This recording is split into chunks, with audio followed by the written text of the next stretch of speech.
Good morning to everyone. આજે આપણે subject જોવા જઈ રહ્યા છીએ જેનું નામ છે structure and process of business, જેને શોર્ટમાં તમે જાણો છો તે પ્રમાણે એસપીબી કહીએ છીએ.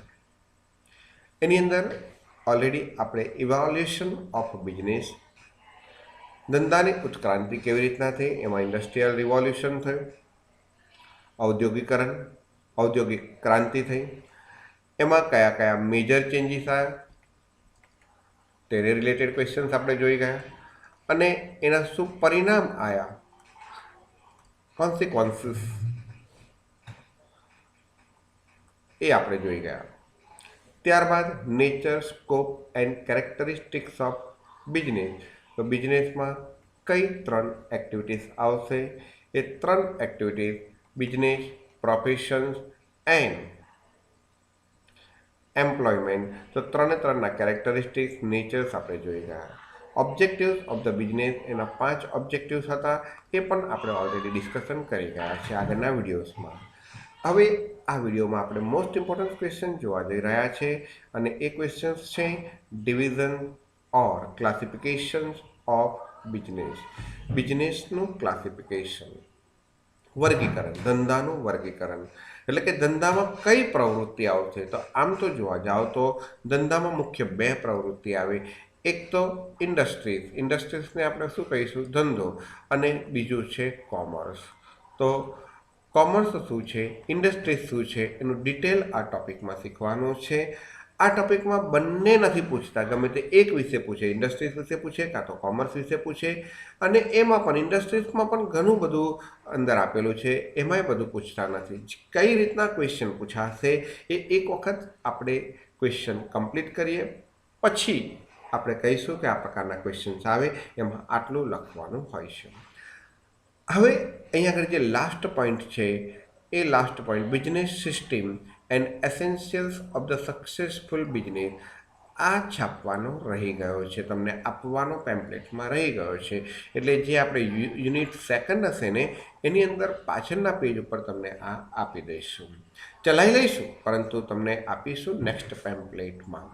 તો હવે આપણે નેક્સ્ટ ઇમ્પોર્ટન્ટ ક્વેશ્ચન તરફ જઈ રહ્યા છે, એ છે ક્લાસિફિકેશન્સ ઓફ બિઝનેસ. તો તમે જોઈ શકો છો બિઝનેસના ક્લાસિફિકેશનમાં કે હ્યુમન ઓક્યુપેશનને 3 ભાગમાં ડિવાઈડ કરવામાં આવે છે: પ્રોફેશન, બિઝનેસ, એમ્પ્લોયમેન્ટ. એમ્પ્લોયમેન્ટ એટલે કે નોકરી, ધંધો અને વ્યવસાય, અને ધંધો કહીશું અને નોકરી કહીશું, જે તમે ઓલરેડી 11થી ભણતા આવ્યા છો, અને આને વ્યવસાય કહીશું. નોકરી, ધંધો અને વ્યવસાય. એમાં આપણે ધંધાનું વર્ગીકરણ જોવાનું છે, બિઝનેસનું ક્લાસિફિકેશન જોવાનું છે. બિઝનેસનું ક્લાસિફિકેશન 2 ભાગમાં છે: કોમર્સ એટલે કે વાણિજ્ય વિષયક પ્રવૃત્તિ, અને ઇન્ડસ્ટ્રીઝ એટલે કે ઉત્પાદકીય પ્રવૃત્તિ. આ રીતના ધંધાને આપણે 2 ભાગમાં ડિવાઈડ કરી શકીએ છીએ, એક કોમર્સ અને બીજું ઇન્ડસ્ટ્રીઝ. વેરી ફર્સ્ટ તમને આના વિશે સમજાવો, વાણિજ્ય વિષયક પ્રવૃત્તિ, પછી ઇન્ડસ્ટ્રીઝ. ઇન્ડસ્ટ્રીઝ શું કરે છે, તો એ પ્રોડક્શન કરે છે. શેનું પ્રોડક્શન કરે છે? કાં તો ગુડ્સનું પ્રોડક્શન કરે છે, અથવા તો સર્વિસીસનું પ્રોડક્શન કરે છે, અને એ સર્વિસીસ અને ગુડ્સના પ્રોડક્શનને કસ્ટમર સુધી પહોંચાડવા માટે જે સેવાઓની જરૂર છે, જે સેવાઓની જરૂર છે, એ સેવાઓને આપણે શું કહીશું? કોમર્સ કહીશું. સે ફોર ધ એક્ઝામ્પલ, પેમેન્ટ માટે બેન્કિંગ સેક્ટર્સની જરૂર છે, રિસ્ક માટે ઇન્સ્યોરન્સ સેક્ટર્સની જરૂર છે, પરિવહન કરવા માટે ટ્રાન્સપોર્ટ સેક્ટર્સની જરૂર છે, ઉત્પાદન થયેલા માલને સાચવવા માટે ગોડાઉન એટલે કે વેરહાઉસ સેક્ટર્સની જરૂર છે, એ માલ બગડે નહીં તે રીતના રાખવા માટે packing department, packing sector, packaging સેક્ટર્સની જરૂર છે, કસ્ટમર્સ આપણો ઉત્પાદિત થયેલા માલ વિશે જાણકારી મેળવે તે માટે એડવર્ટાઇઝિંગ સેક્ટર્સની જરૂર છે. તો આ બધી જ સેવાઓનો કોમ્બિનેશન થાય છે ને ત્યારે ઇન્ડસ્ટ્રીઝમાં રહેલો ગુડ્સ અને સર્વિસીસ એ કસ્ટમર સુધી પહોંચી શકે છે એવું યાદ રાખવાનું. ડાયરેક્ટ કોઈ માલ કોઈ પણ રીતના ડાયરેક્ટલી કસ્ટમર સુધી પહોંચતો નથી. તમને ખ્યાલ છે કે ઉત્પાદન થયેલો માલ ક્યાં હોય અને એ વેચાતો ક્યાં હોય. અમૂલ દૂધ તમને યાદ હોય તો એની એડવર્ટાઇઝિંગ જોતા હોય તો તમને ખબર પડશે. એમાં બોલે છે દૂધ પીતા હૈ ઇન્ડિયા. શું શબ્દ વાપરે છે? દૂધ પીતા હૈ ઇન્ડિયા. એનો મતલબ શું થયો કે અમૂલ દૂધ જે વડોદરા નજીક આણંદ જિલ્લાની અંદર ઉત્પાદન થાય છે, પરંતુ આખા ઇન્ડિયામાં એનું વેચાણ થાય છે. એક વસ્તુ યાદ રાખો કે અમૂલ દ્વારા ઉત્પાદિત થયેલી વસ્તુ જમ્મુ એન્ડ કાશ્મીરમાં પણ વેચાય છે. અરે અમૂલ દ્વારા ઉત્પાદિત થયેલી વસ્તુ વિદેશમાં પણ ફોરેન કન્ટ્રીઝમાં પણ વેચાય છે. તો કહેવાનો મતલબ એવો થયો કહેવાય કે આ બધું કેવી રીતના પહોંચે છે. તો એના માટે તો પહેલી એડવર્ટાઇઝિંગની જરૂર પડે, કારણ કે જો દિખતા હૈ વો હી બિકતા હૈ. એડવર્ટાઇઝિંગની જરૂરિયાત પૂરી થાય એટલે એની ડિમાન્ડ ઊભી થાય, જેને આપણે ડિમાન્ડ કહીશું.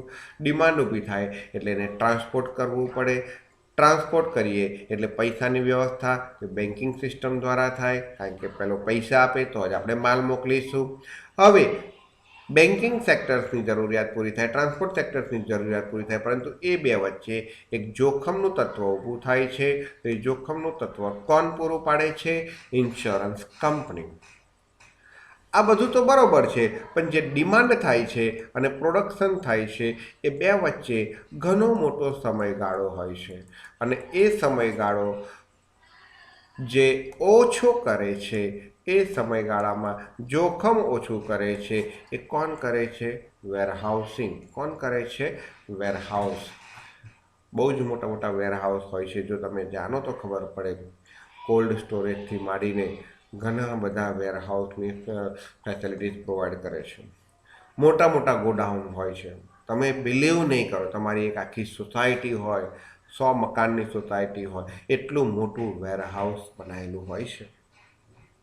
તો આ બધી ઇન્ડસ્ટ્રીઝથી ઉત્પાદિત થયેલી વસ્તુને કસ્ટમર સુધી પહોંચાડવા માટે આ બધી સર્વિસીસની જરૂર પડે છે, અને કોમર્સ કહીશું. કોમર્સમાં પણ વેપાર કરવાનો હોય છે. ઉત્પાદિત થયેલી વસ્તુને કસ્ટમર સુધી પહોંચાડવા માટે મિડલમેન તરીકે કોણ હોય છે?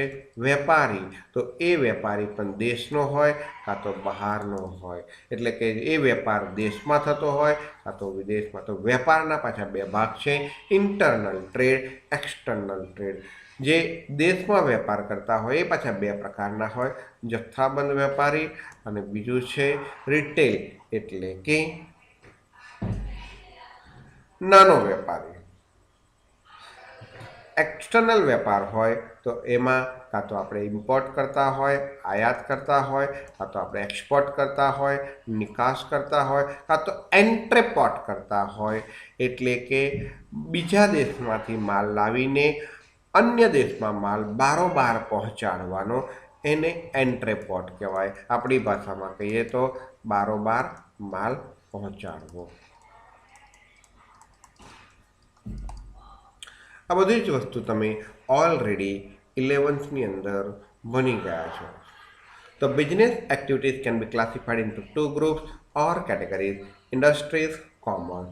Industries involve production of goods and material, whereas commerce includes all those activities which help directly or indirectly in distribution of the goods and services to the final consumer. Final consumer, that means who use it.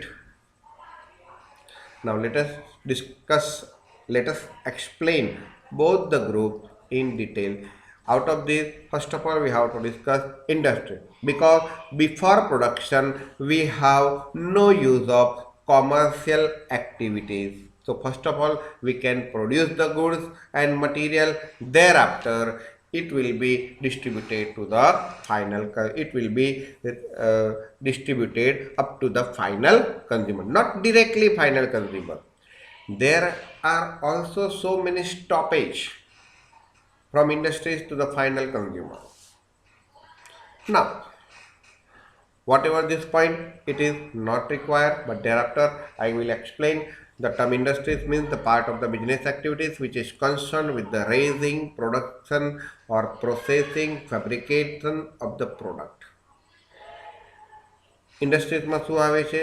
Rays કરવું પ્રોડક્ટને, production કરવું, fabrication કરવું.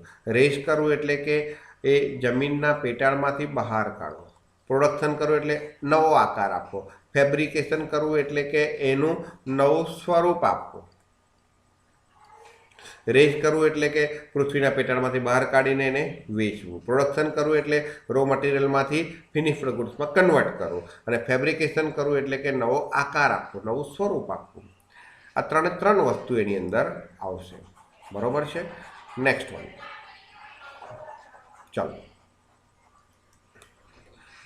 The product of the industries may be of, જે industries દ્વારા ઉત્પાદન કરવામાં જે પ્રોડક્ટનું આવે છે, પ્રોડક્ટ કઈ હોય?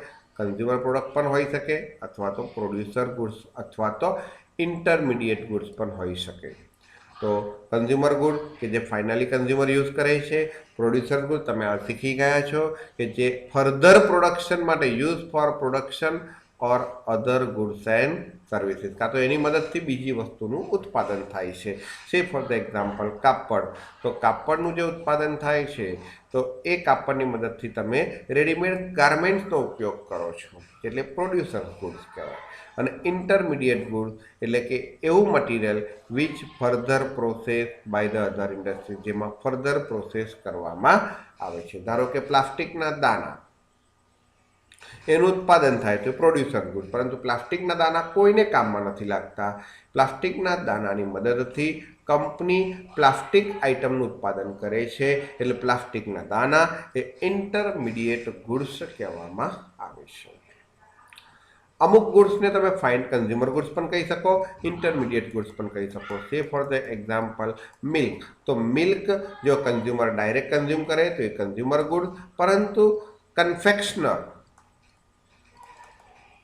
એટલે કે મીઠાઈવાળો દૂધની મદદથી મીઠાઈઓ બનાવે તો એના માટે ઇન્ટરમીડિયેટ ગુડ્સ પણ કહી શકાય.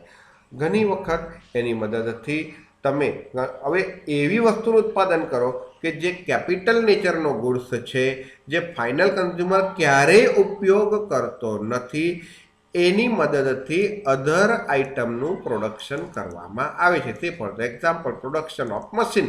તો મશીન એ કયું ગુડ્સ છે? પ્રોડ્યુસર ગુડ્સ છે. તો આ વિશે ડિસ્કશન તમે કરી ગયા છો. એટલે એમાં મેં કૌંસ કર્યો છે કે આ તમારે ફક્ત સમજવા માટે હતું, લખવાની જરૂર છે નહીં. તો ઇન્ડસ્ટ્રીઝનું ક્લાસિફિકેશન વિશે આજે ડિસ્કશન કરી રહ્યા છે. Classification of industries may be of 4 types. 4 પ્રકારની ક્લાસિફિકેશન આપેલા છે. એક એક્સટ્રેક્ટિવ ઇન્ડસ્ટ્રી. ગુજરાતી સમજવાના બદલે એનો મિનિંગ સમજ. એક્સટ્રેક્ટિવ, એક્સટ્રેક્ટ એટલે શું? પહેલાં તો ટુ એક્સટ્રેક્ટ એટલે શું? બહાર કાઢવું. ક્યાંથી બહાર કાઢવું? પૃથ્વીના પેટાળમાંથી. પૃથ્વીના પેટાળમાંથી બહાર કાઢવું. ઇન શોર્ટ, ખોદકામ કરીને બહાર કાઢવું. તો એના પરથી નામ પડ્યું. આ કામમાં જે જોડાયેલા ઔદ્યોગિક એકમો છે એને એક્સટ્રેક્ટિવ ઇન્ડસ્ટ્રીઝ કહેવામાં આવે છે. બીજું છે જીનેટિક ઇન્ડસ્ટ્રીઝ. એમાં મેઇન શબ્દ છે જીન. તો જીનેટિક ઇન્ડસ્ટ્રીઝ એટલે શું? તો કે જે સંવર્ધનની પ્રક્રિયા કરે છે.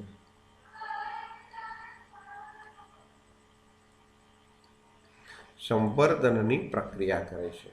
સંવર્ધન એટલે કે નર માદા ઉત્પન્ન કરે છે. તો આ કાર્યમાં જે લોકો જોડાયેલા છે એને જીનેટિક ઇન્ડસ્ટ્રીઝ કહેવાય. ધારો કે મત્સ્ય ઉદ્યોગ. તો માછલાનો જે ઉદ્યોગ છે એ જીનેટિક ઇન્ડસ્ટ્રીઝ કહેવાય. તો પહેલું આપણે જોઈ ગયા, તમે જોઈ શકો છો, એક્સ્ટ્રેક્ટિવ ઇન્ડસ્ટ્રીઝ કે જે પૃથ્વીના પેટાળમાં રહેલી જે કંઈ પણ ખનિજ સંપત્તિ છે એને ખોદકામ દ્વારા બહાર કાઢે છે, એને ખનનનો ઉદ્યોગ કહેવામાં આવશે. ખનનનો ઉદ્યોગ, મારી દ્રષ્ટિએ ખનનનો ઉદ્યોગ અને સંવર્ધનનો ઉદ્યોગ કહેવામાં આવશે. કન્સ્ટ્રક્શન ઇન્ડસ્ટ્રી, આ તો તમને ખબર જ છે કે બાંધકામનો ઉદ્યોગ.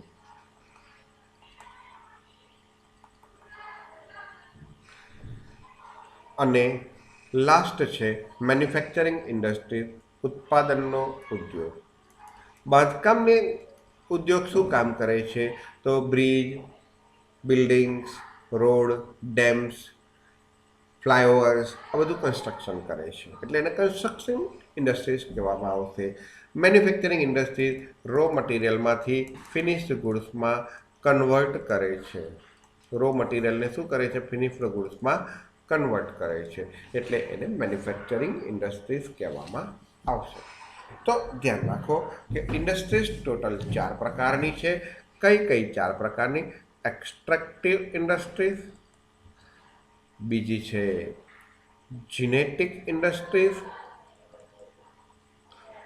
ત્રીજી છે કન્સ્ટ્રક્શન ઇન્ડસ્ટ્રીઝ અને ચોથી છે મેન્યુફેક્ચરિંગ ઇન્ડસ્ટ્રીઝ. પહેલાં તો ઇન્ડસ્ટ્રીઝના નામ યાદ રાખો. એક્સ્ટ્રેક્ટિવ ઇન્ડસ્ટ્રીઝ, સેકન્ડ છે જીનેટિક ઇન્ડસ્ટ્રીઝ, થર્ડ છે જીનેટિકમાં સ્પેલિંગમાં થોડું કરેક્શન છે, જીનેટિક ઇન્ડસ્ટ્રીઝ, ત્યારબાદ છે કન્સ્ટ્રક્શન ઇન્ડસ્ટ્રીઝ અને ત્યારબાદ છે મેન્યુફેક્ચરિંગ ઇન્ડસ્ટ્રીઝ. તો નાવ we can discuss each in details. So first of all we have to discuss the extractive industry, then genetic, then construction, then manufacturing industry. So in this way we discuss four. Further, construction industries is also divided into the further classification, but this classification we will discuss into the next period, not in current period. First of all, construction extractive industries. See everyone in details.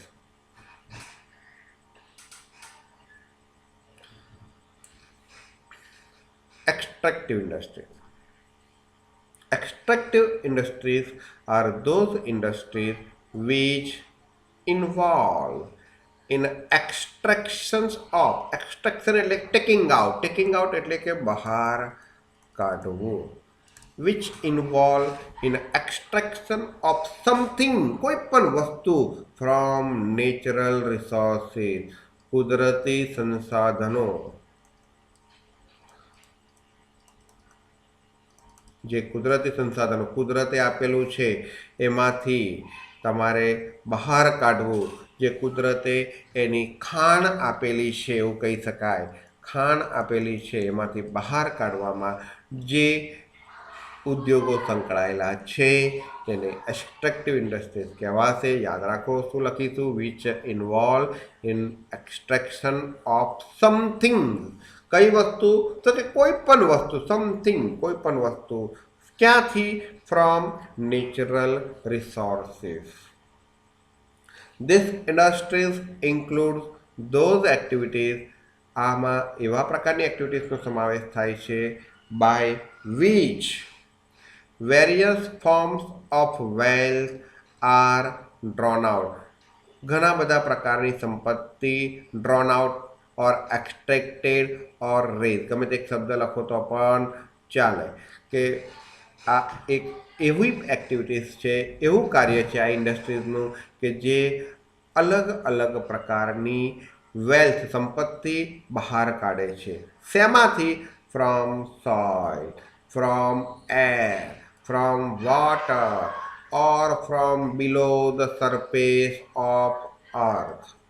Suppose કે જમીનમાંથી બહાર કાઢે છે, from the soil, soil એટલે કે જમીન, air એટલે કે સપોઝ કે ઓક્સિજનના બોટલ, ઓક્સિજન જે તમે એક બોટલમાં ભરો છો તો એ પણ એક્સટ્રેક્ટિવ ઇન્ડસ્ટ્રીઝ કહેવાય. જમીનમાંથી તમે જે પેદા કરો છો તો એ પણ એક્સટ્રેક્ટિવ ઇન્ડસ્ટ્રીઝ કહેવાય. એગ્રીકલ્ચર શું છે? એક્સટ્રેક્ટિવ ઇન્ડસ્ટ્રીઝ છે. ફ્રોમ વોટર, પાણીમાંથી, દરિયામાંથી કાં તો સરોવર, તળાવ, એમાંથી પાણીમાંથી તમે જે એક્સટ્રેક્શન કરો છો, મોતી કાઢો છો, તમે પાણીમાંથી તમે સપોઝ કે મત્સ્ય ઉદ્યોગ કરો છો તો એ પણ એક્સટ્રેક્ટિવ ઇન્ડસ્ટ્રીઝ કહેવાશે. And from the below the surface of the earth, એટલે કે ખાન, જે પૃથ્વીની સપાટીની નીચે આવેલું છે. સરફેસ એટલે કે સપાટી, સરફેસ એટલે કે સપાટી, અર્થ એટલે કે પૃથ્વી, જે પૃથ્વીની સપાટીની નીચે આવેલું છે એમાંથી તમે બહાર કાઢો છો. તો ફરી સમજવાનો પ્રયત્ન કરો શું કહે છે. તો extractive industries means those industries which involve in extractions of something, કે જે શેમાં ઇન્વોલ્વ થાય છે? એક્સટ્રેક્શન્સ ઓફ સમથિંગ, અમુક વસ્તુને બહાર કાઢે છે, જે હોતું નથી પરંતુ એમાંથી બહાર કાઢવામાં આવે છે. Which involve extraction of something from natural resources. It includes the activities by which various forms of wealth are drawn out or extracted or raised. ત્રણમાંથી ગમે તે એક શબ્દ લખી શકો છો કે જેમાંથી અલગ અલગ પ્રકારની સંપત્તિ ડ્રોન આઉટ કરવામાં આવે છે. શેમાંથી? From soil, air, water, or from below the surface of earth. પહેલું સોઇલ, બીજું એર, ત્રીજું વોટર અને ચોથું સરફેસ ઓફ અર્થ એટલે કે પૃથ્વીની સપાટીમાંથી નીચેથી. For example, extractive industries include the activities of hunting, fishing, mining, agriculture, forestations etcetera. તો આ બધી જ એક્ટિવિટીઝ, ફિશિંગ, મત્સ્ય ઉદ્યોગ, માઇનિંગ, ખાણ, એગ્રીકલ્ચર, તમે જંગલો ઉગાડો છો જમીનને મદદથી, તો એ પણ તમે લાકડાઓનું ઉત્પાદન કરો છો. તમને ખ્યાલ હોય તો નરેન્દ્ર મોદી એવું કહેતા હતા કે દરેક ખેડૂતે પોતાની જમીનના 3 ભાગ પાડવા પડે, 3 ભાગ પાડવાના. એક ભાગમાં ખેતી કરે, એવું કહેતા હતા નરેન્દ્ર મોદી, આપણા પ્રાઇમ મિનિસ્ટર. એક ભાગમાં એને ખેતી કરવી જોઈએ, બીજા ભાગમાં એને જંગલોનું વાવવા જોઈએ અને ત્રીજા ભાગમાં એને પશુપાલનનો બિઝનેસ કરવો જોઈએ. જંગલો વાવવાથી એની ફળદ્રુપતા જળવાઈ રહેશે અને એના લાકડા એ વેચશે તો એનો પણ એને પૈસા મળશે. ખેતી કદાચ ન થાય તો પશુપાલનના ઉદ્યોગથી એનું જીવન નિર્વાહ ચાલી શકે અને જો બંને થશે તો એ પૈસા એ ધનાઢ્ય પડશે. એટલે કહેવાનો મતલબ કે એગ્રીકલ્ચર ઇન્ડસ્ટ્રીઝ પણ એમાં આવે, ફોરેસ્ટેશન પણ એમાં આવે. Such industries require comparatively lower contribution of manpower for production. આ એક્સટ્રેક્ટિવ ઇન્ડસ્ટ્રીઝમાં મેનપાવર કેવો જોઈએ? લોઅર જોઈએ. The productions of extractive industries can be used directly or as a raw material for other industries. આ extractive industries દ્વારા જે વસ્તુનું ઉત્પાદન થાય એ જનરલી શબ્દ વાપરું છું, ફાઇનલ કન્ઝ્યુમર ઉપયોગમાં લેતો નથી. ફાઇનલ કન્ઝ્યુમર ઉપયોગમાં લેતો નથી. આની જરૂર ઇન્ડસ્ટ્રીઝને વધારે પડે છે જનરલી, મેજોરિટી. સેકન્ડ છે જીનેટિક ઇન્ડસ્ટ્રીઝ. જીનેટિક ઇન્ડસ્ટ્રી સંવર્ધનનો ઉદ્યોગ.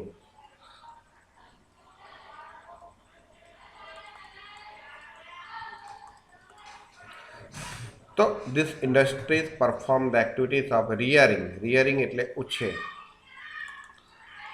બ્રીડિંગ એટલે કે ટ્રેનિંગ ઓફ લિવિંગ ઓર્ગેનિઝમ્સ એટલે કે જીવંત પશુ પક્ષી, like birds, animals and plants, અથવા તો એવા કોઈ પણ જીવંત ઓર્ગેનિઝમ્સ એટલે કે એવા જીવંત, એવું કહી શકાય આપણે કે અંશ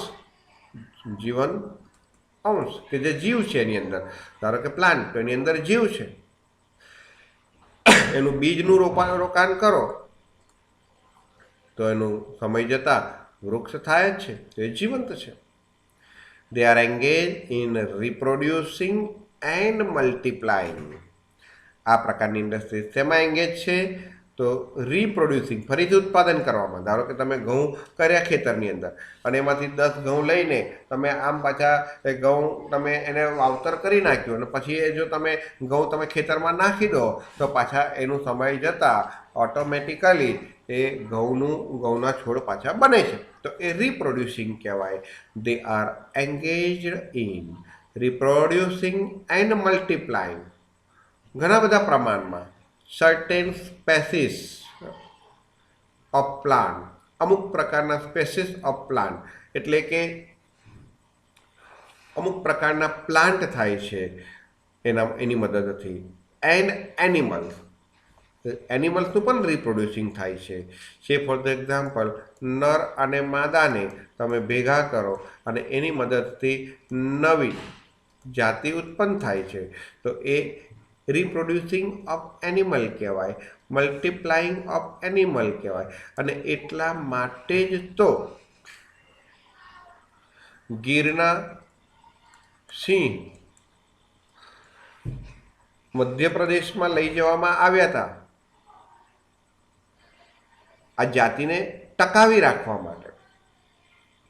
એનું રિપ્રોડ્યુસિંગ કરવું જ પડે, નહીં તો જાતિ લુપ્ત થઈ જાય. શું શબ્દ વાપરીએ છીએ આપણે? લુપ્ત. જેવી રીતના માનવીઓ પણ નર અને માદા ભેગા થાય અને નવી જાતિનું ઉત્પન્ન થાય છે, ધેટ મીન્સ વસ્તી વધારો, જે તમે જાણો છો. એવી જ રીતના એનિમલ્સમાં પણ એ જ પ્રકારનું હોય છે, તો એને પણ શું કહેવાશે? રિપ્રોડ્યુસિંગ. પણ એનિમલ્સમાં ઘણી વખત કરવું પડતું હોય છે અને માનવીમાં જરૂર પડતી હોતી નથી, ઓટોમેટિકલી થઈ જાય છે. એના વિશે બહુ પાછી ડિસ્કશન કરવાની હમણાં જરૂર છે નહીં. તો reproducing, they are engage in reproducing and multiplying certain species of plant. અમુક પ્રકારના પ્લાન્ટને રિપ્રોડ્યુસિંગ અને મલ્ટીપ્લાઇંગ કરવામાં આવે છે. સે ફોર ધ એક્ઝામ્પલ, તમારા ઘરે તુલસી હોય તો એની જે માંજર હોય છે એ તમે જો એક કુંડામાં માટી નાખીને એમાં નાખી દો તો ફરી પાછા તુલસી થાય છે. તો that is called as genetic industries. And animals, તો મત્સ્ય ઉદ્યોગ એના માટે બેસ્ટ એક્ઝામ્પલ છે. ગીરની ગાય હોય તો ગીરનો આખલો લાવવામાં આવે છે અને એ બે વચ્ચે સંવર્ધન કરવામાં આવે છે. સંવર્ધનનો શબ્દનો બહુ ચોખ્ખો શબ્દ ન સમજણ પડે તો માનવીય ભાષામાં એનો સંભોગ કરવામાં આવે છે અને નવી ગીરની જાતિ વિકસાવવામાં આવે છે. કદાચ તમને જ્ઞાન નહીં હોય પણ હું તમને કહું, ઘણા લોકોને તો શું છે, સાંભળવામાં બી આમ શરમ આવતી હોય, મોબાઈલમાં જોવામાં શરમ ના આવતી હોય, પણ જ્યારે સમજવાનું હોય ને ત્યારે નીચું મોઢું ગાલીને સમજતા હોય, એવા ઘણા બધા લોકો હશે. પણ હું તમને સમજાવું કે જેની પાસે નર ઘોડો હોય તો એને માદા ઘોડા જોડે મેળવવામાં આવે છે અમુક સમય પછી અને એની જાતિ નવી વિકસાવવામાં આવે છે. આ નર ઘોડાને એટલે કે સ્ત્રી જાતિને પુલ્લિંગ એટલે પુરુષ જાતિ સાથે ભેગો કરવા માટે આ માદા ઘોડા એટલે કે પુરુષ જાતિના ઘોડા જેની પાસે હોય ને એ પૈસા લે છે. એ પૈસાની કિંમત કદાચ તમને નહીં ખબર હોય, 11,000થી માંડીને 1,00,000 રૂપિયા સુધીની હોય છે. જેવા ઘોડાની જાત એવા એના પૈસા હોય છે. એવી જ રીતના ગીરની સિંહ, ગીરની ગાય, ગીરની ભેંસ, આ બધાની કિંમત બહુ બધી હોય છે. હમણાં તમે કદાચ ન્યૂઝમાં વાંચ્યું હોય, ઘણો સમય થયો, 5 કરોડ રૂપિયાની ભેંસ હતી. 5 કરોડ રૂપિયાની ભેંસ. હવે વિચારો એના 5 કરોડ ક્યારે થતા હશે? તો આ બધાના પૈસા થતા હોય છે.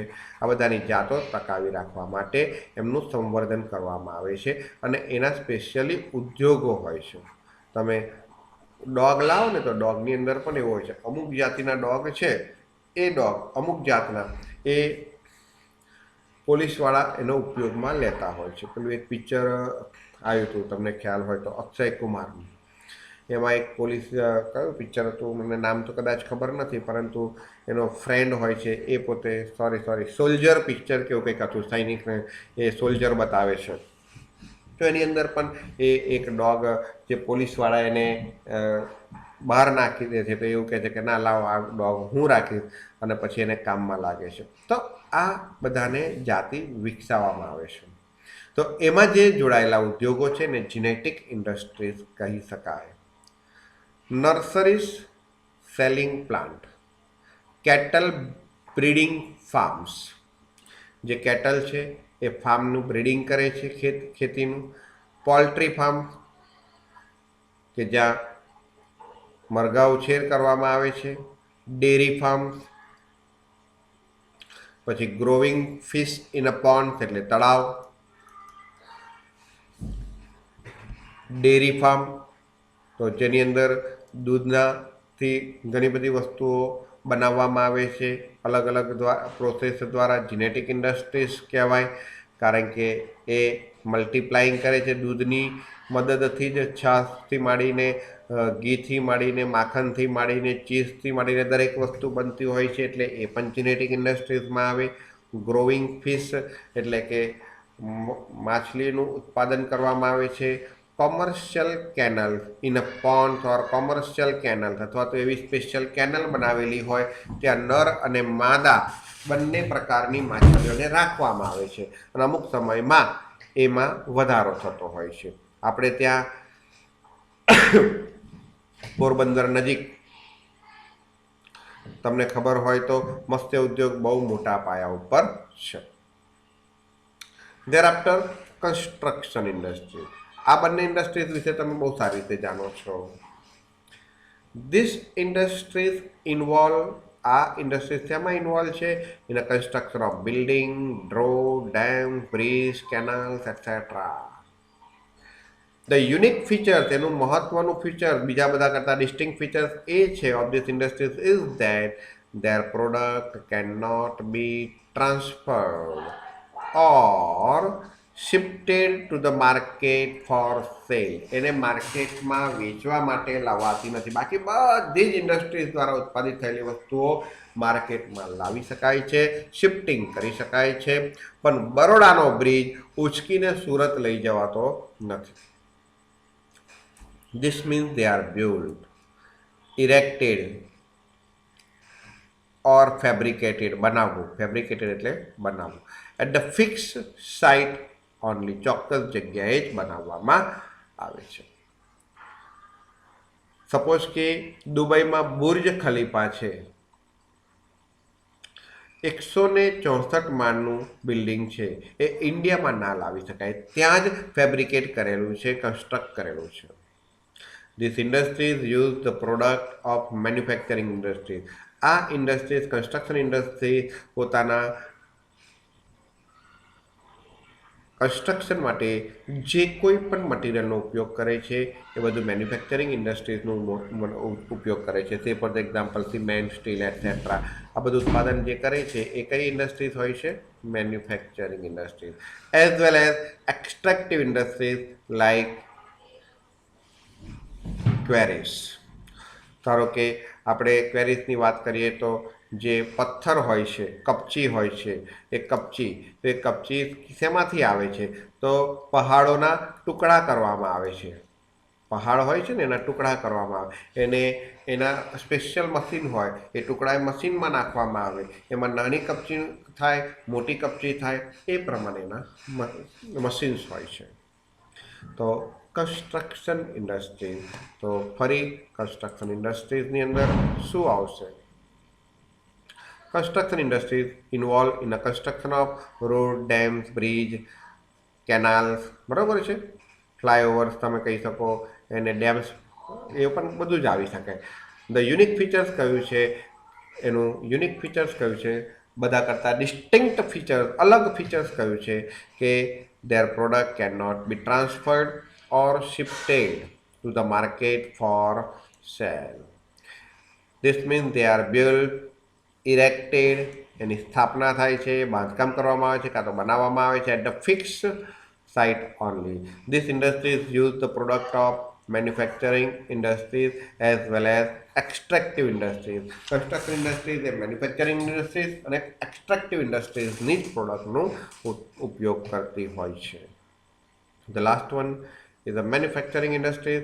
These industries are engaged in conversion, transformation of raw material or semi-finished goods. Raw material કાં તો semi-finished goods into finished goods. ધારો કે એક્સ્ટ્રેક્ટિવ ઇન્ડસ્ટ્રીઝમાંથી જે આપણે એક્સ્ટ્રેક્શન કર્યું છે એ રો મટીરિયલ ના હોય તો કદાચ સેમી ફિનિશ્ડ ગુડ્સ હોય, પણ એને ફિનિશ્ડ ગુડ્સમાં કન્વર્ટ કરવું હોય તો મેન્યુફેક્ચરિંગ ઇન્ડસ્ટ્રીઝની જરૂર પડે. In this process this industries create form utility એટલે કે સ્વરૂપલક્ષી પુષ્ટિ ગુણ, એટલે કે એમાં કન્વર્ટ કરવાથી એની ઉપયોગિતામાં એને સંતોષ આપવાની શક્તિમાં, સંતોષ આપવાના ગુણમાં વધારો થાય છે. ધારો કે ટિમ્બર, લાકડામાંથી સંતોષ નથી મળતો, પરંતુ લાકડાની મદદથી આપણે ફર્નિચર બનાવીએ તો તેમાંથી આપણને સંતોષ મળે છે. તો timber is converted into furniture, cotton into cloth, sugar can into sugar. તો આ બધાને સુગર કેનને સુગરમાં કન્વર્ટ કરવાની, કોટન એટલે કે કપાસ, કપાસના મદદથી કાપડ બનાવવાની અને ટિમ્બરની મદદથી ફર્નિચર બનાવવાની માટે જે ઉદ્યોગો સંકળાયેલા છે એને મેન્યુફેક્ચરિંગ ઇન્ડસ્ટ્રીઝ કહીશું. Generally this product, the product of extractive industries become raw material for manufacturing industry. તમને એમસીક્યુમાં કે ગમે તે પૂછી શકાય કે મેન્યુફેક્ચરિંગ ઇન્ડસ્ટ્રીઝનું રો મટીરિયલ ક્યાંથી આવે છે, તો એક્સ્ટ્રેક્ટિવ ઇન્ડસ્ટ્રીઝમાંથી. તમે કોઈ પણ વસ્તુ, લાકડા ક્યાંથી આવ્યા, એક્સ્ટ્રેક્ટિવ ઇન્ડસ્ટ્રીઝમાંથી. કોટન ક્યાંથી આવ્યું, પૃથ્વીના પેટાળમાંથી. સુગર કેન ક્યાંથી આવ્યું, પૃથ્વીના પેટાળમાંથી. એટલે કે જે એક્સ્ટ્રેક્ટિવ ઇન્ડસ્ટ્રીઝનું રો મટીરિયલ છે એની મદદથી જ મેન્યુફેક્ચરિંગ ઇન્ડસ્ટ્રીઝ ઉત્પાદન કરે છે. કોઈ પણ મેન્યુફેક્ચરિંગ ઇન્ડસ્ટ્રીઝનું રો મટીરિયલ જુઓ તો એ તમને કુદરત પાસેથી નેચરલ રિસોર્સિસમાંથી મળ્યું હશે જ. See for the example, cotton produced by farms is used by textile industries. The iron ore એટલે કાચું લોખંડ, produced by mines એટલે ખાન જે ઉત્પાદન કરે છે એની મદદથી સ્ટીલ ઇન્ડસ્ટ્રીઝ, મશીનરીઝ ને બધાનું આયર્ન એન્ડ સ્ટીલ ઇન્ડસ્ટ્રીઝ ઉપયોગ કરે છે. તો this is the important point about the manufacturing industry.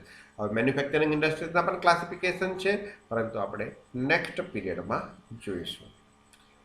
Good day, good bye.